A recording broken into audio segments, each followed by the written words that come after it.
Hey everybody. So recently I did a video about Shaka now and some of his deceptive practices that he uses towards Wiccans and pagans and stuff like that. And it kind of got me thinking about people like Shock on YouTube who use deceptive practices and even scare tactics to try to bring their message across for whatever reason.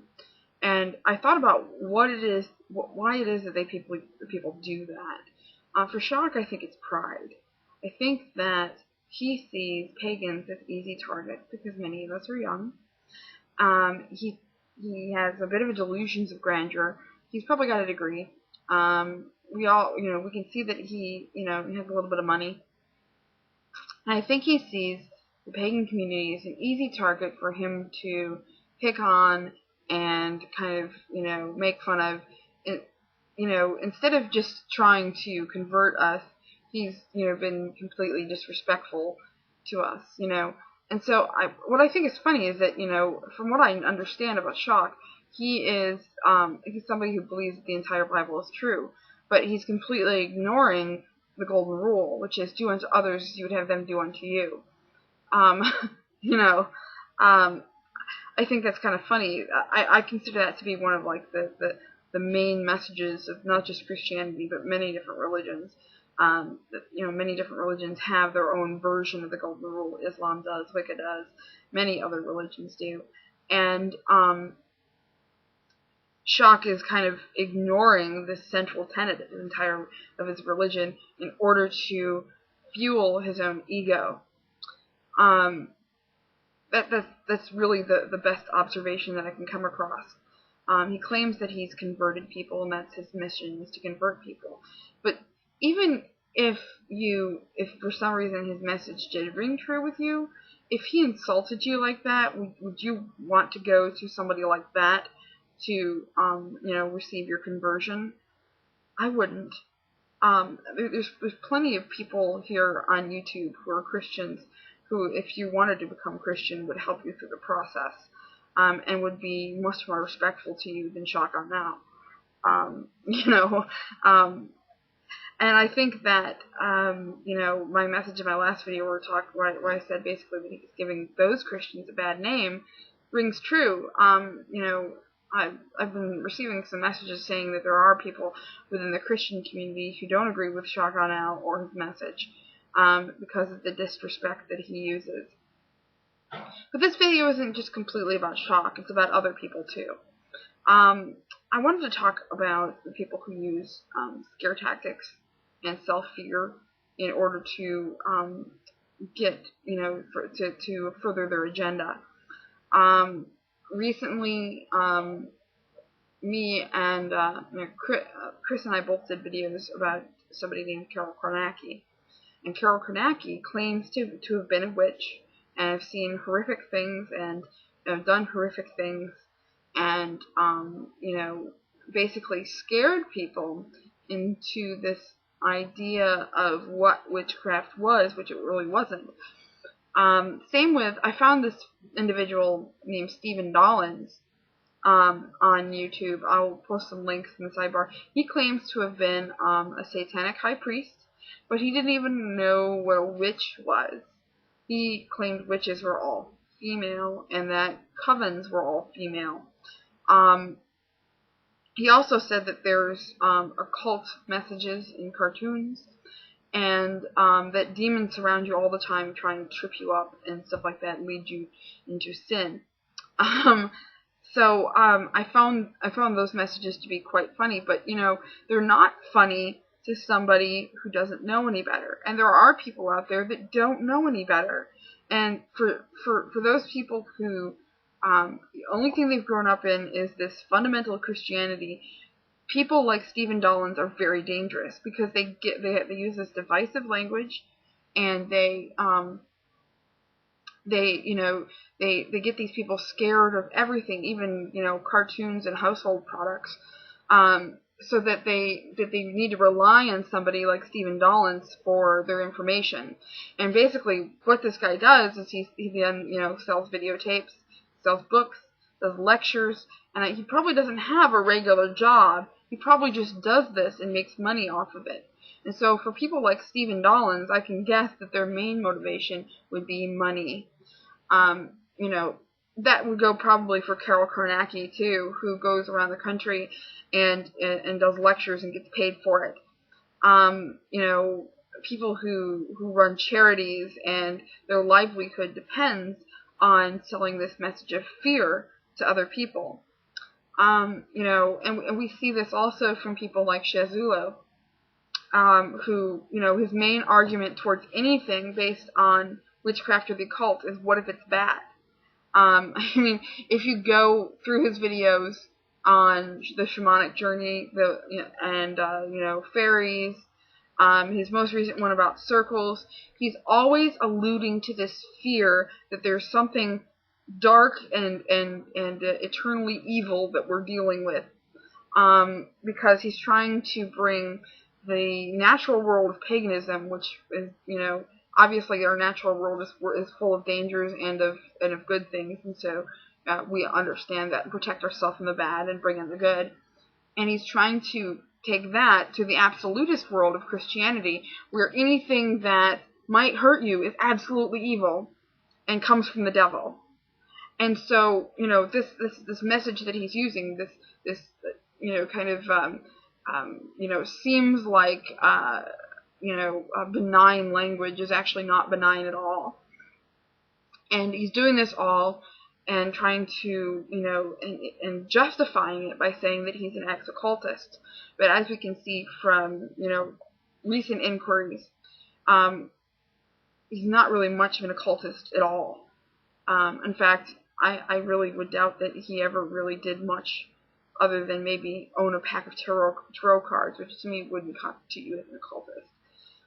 You know, I know Christians who go to church every day that own tarot cards, so that doesn't really, you know, classify you as an occultist, as someone you know, someone who knows about hidden knowledge. But anyway, you know, this has been going on for a very long time. If we look through like the 1970s and 80s and the Satanic Panic, people have been doing this and trying to profit off the fear of others for a very long time. And it's not just about profit. I mean, when it came to the Satanic Panic, people used this to further laws. Like, you know, we all remember the Parental Advisory Board. Parental Advisory Board, one of the reasons why people were so eager to have their music censored is because people were telling them that there were satanic messages in their rock songs, and that rock and roll was evil and would, you know, bring the devil into you. And so anything that was not, you know, that didn't have a Christian message, that maybe had a message from a different religion, automatically had that, you know, slapped with a parental advisory sticker. And so it was, you know, basically government-instituted discrimination against religion. You know, if it had a satanic message or the lead singer was known to be linked with Satanism, it was automatically, you know, censored.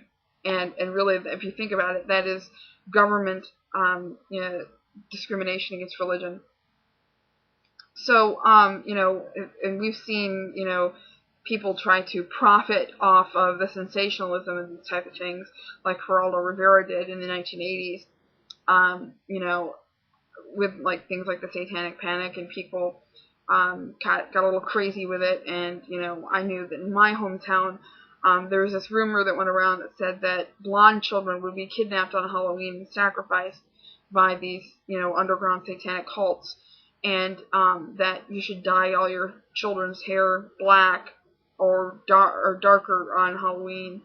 And so, you know, my youngest brother, who at the time had really, you know, blonde curly hair, my mom would get that temporary hairspray stuff and spray his hair dark so that he wouldn't be a blonde, blue-eyed child. I think it's kind of silly when you think about it, but that's how much fear was going around back then when it came to the Satanic Panic and things like that.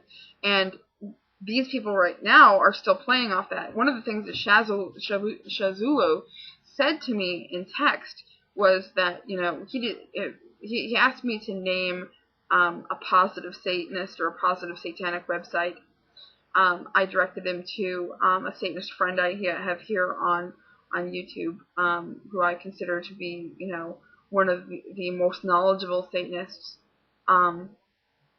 And, I got from that he thinks that, Satanism is this, anti-Christ religion, which it really isn't. It's more about indulgence and personal pleasure. But, with that, he also said that satanic ritual abuse was real, and that there was all these documented cases of real satanic ritual abuse. But he didn't really give much information on how to find out, more about that. So I want to challenge him to do that, because quite honestly, here in the United States, and I can put a link in the sidebar to a credible website, religioustolerance.org, one that I used, when I was doing research for papers and stuff like that, one that my professors allowed me to use, which has extensive information on fraudulent SRA claims, SRA, satanic ritual abuse. And, I think that it would be disingenuous to say that satanic ritual abuse is somehow widespread, because it's not. It's something that's widespread within a certain small part of the Christian community. Another thing Shazulo said was that most Christians agree with him on the definition of Christianity being, someone that, the whole once a Christian, always a Christian, things like that. I will disagree with him on that too. There's about 35,000 different denominations of Christianity, most of which are not fundamental, most of which are, mainline Protestant traditions, which differ a lot from the fundamentalist or conservative Christian denominations, of which most of the people who, use these scare tactics belong to. There's a difference between, the Rick Warrens and the Jerry Falwells and, the normal Christians that are out there. For example, my parents are Episcopalian. I was brought up Episcopalian, which in the United Kingdom is considered the Church of England. They're pretty liberal folk. They have a gay bishop. So, they obviously don't believe the Bible is 100% true. And most of the people in, who are Christians don't believe the Bible is 100% true. And you'll find that these people that use these scare tactics, they themselves are breaking their own codes in many ways by, lying or embellishing, bearing false witness, in Shako and Ao's case, disrespect, the golden rule and everything like that, by doing these things, and therefore they themselves, even though they might say that the Bible is 100% true, don't. In the case of Carol Konaki, I find her to be kind of enigmatic, because she'll claim that the Bible is 100% true, but then, I think there's something in Corinthians that says that women shouldn't be heard in church. So, yeah. Anyway, this video is really, really long now, and this isn't meant to be an attack against anyone, but just kind of something that I see as kind of a thread of correlation between these people. They use these scare tactics to spread their agenda, and this has been going on for a long, long time. If you think about it, we can go back to the Malleus Maleficarum and see this happening in, medieval Christianity as well. People being scared into believing or needing their religion and their religious figures in order to survive and go throughout their life. And people being scared into converting for the same reasons. This is, one of the main reasons why, so many Christians pull the devil card and say, well, what you practice is the devil, and the devil, the devil, the devil, even though there's no proof whatsoever that anything within my path has anything to do with a satanic figure. Anyway, super, super long video. Hope you guys enjoy it. Enjoy your comments, and blessed be.